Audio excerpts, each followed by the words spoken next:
My name is Justine Crane. We were building Kyphi, which is, actually it's the original perfume. People in ancient times, this is an Egyptian style of perfume. They didn't use, well they did, they used anointing oils, but more often they fumigated. So they would burn the Kyphi or whatever resin they were burning. They could be burning myrrh or frankincense. And they would stand over it and allow the smoke to infuse their clothing, and that's what they used as a perfume.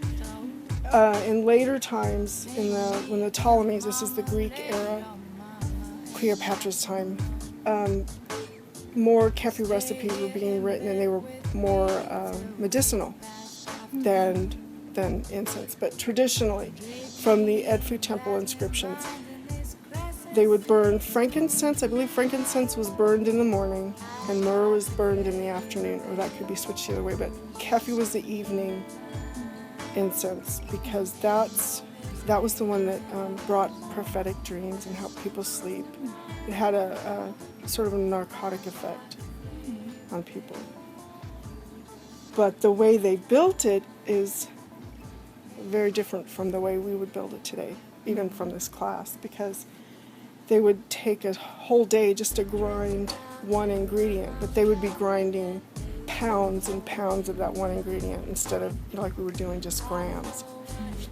And the scribes or the workers would grind it, and the priests would read prayers, and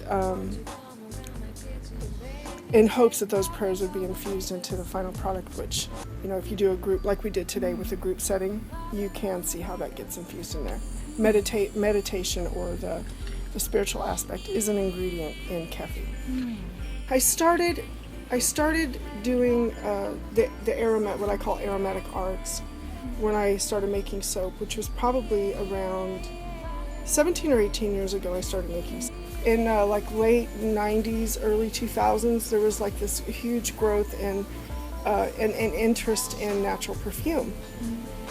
So I got involved in that, and when you get involved in something like that, you of course do a lot of research, and I did, and then that's where I learned that Kyphi was the original perfume, even though I never made any. I never tried to make any until I started teaching a class. In 2008, I started teaching an online natural perfume class that I encourage people to create Kyphi. And before I put that into the class, I made one batch, and I didn't make it exactly like the Egyptian Kyphi because I didn't really have good instructions or good directions or good ingredients lists. So I just sort of winged it, and it turned out pretty good. So then I started looking into more writings, more books, more information, and there's a really good book, that one over there, Kyphi. It's written by Carl Vermillion, and he spent years researching Kyphi and what it's made of, and that's, he discovered through his research that there's not just one recipe, there's dozens of recipes. But so through sticking with the process of the prayers and taking the 12 days to create the Kyphi, the actual base of the Kyphi, and using 16 or thereabouts ingredients, I think I kind of fell in love with the process, just the whole meditative, spiritual part. And then the end product is amazing. It doesn't seem like it when you're grinding everything, but when it's done and it's fermented and dried for the 60 or 90 days that you leave it to, I guess, ripen, you realize how much of an impact it has as far as, the spiritual impact. But creating it, I think, is where a lot of the spiritual impact is felt, through the meditative process of everything should be hand ground, no matter how long it takes, which is why you should take a day for each ingredient. One of the stories of how Kyphi is created is based on the Osiris and Isis story, where Osiris was murdered by his brother and chopped into pieces and spread from one end of Egypt to the other, and Isis was tasked with collecting the pieces and actually bringing him back from the dead. The number 12 represents the number of days that the legend claims it took her to find all the pieces and put him back together. And 16 represents the number of pieces that he was in. And you may not want to include this, but including his, and that was actually put in a separate, so I don't think it's represented in Kyphi at all, because that was sort of a sacred thing.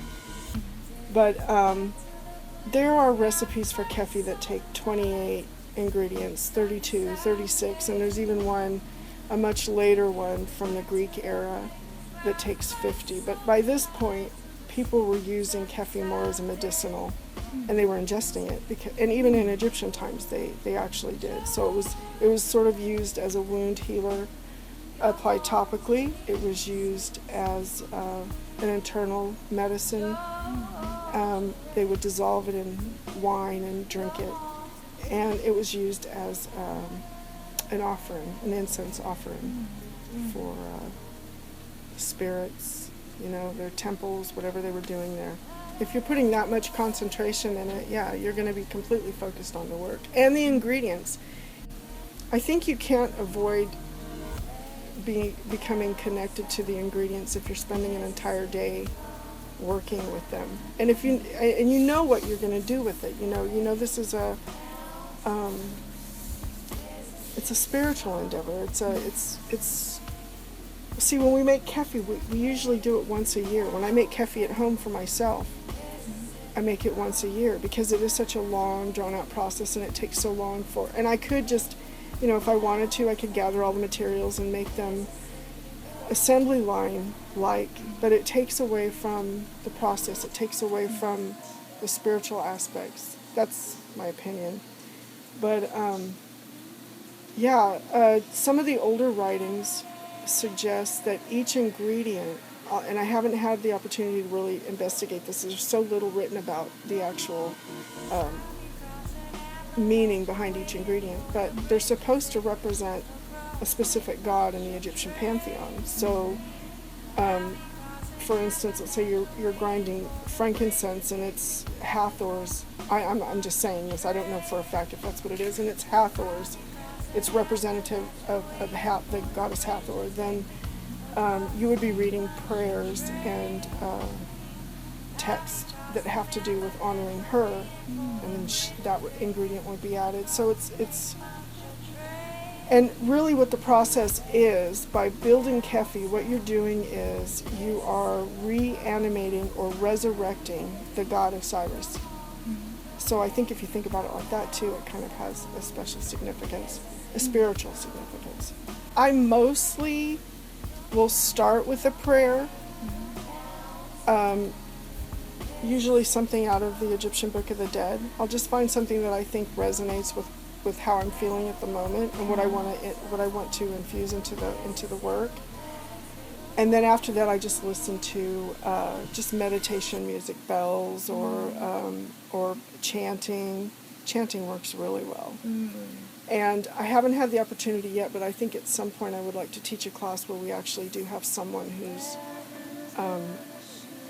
ringing bells or chanting or drumming, to raise the energy. Today it wasn't very, it was, I think everyone was feeling it, but when you're in a smaller group, 3 or 4 or 5 people, it seems like you can really raise a lot more energy. People aren't so scattered and, talking off on their own. So. It's the intention of the people who are building it, and it depends on where you are, where your headspace is, how you're feeling that day. In fact, and I think a lot of it is, for me anyway, and I know a lot of other people that I've talked to who've had this experience of building Kyphi in a group, the ingredients themselves, through aromatherapy or whatever their therapeutic properties might be, they actually you actually walk away from a session, a Kyphi making session, feeling a lot better than you did when you came in. So you kind of like let go of all that negative stuff and all that good vibe feeling that you have by the time you leave. You leave it in the Kyphi too.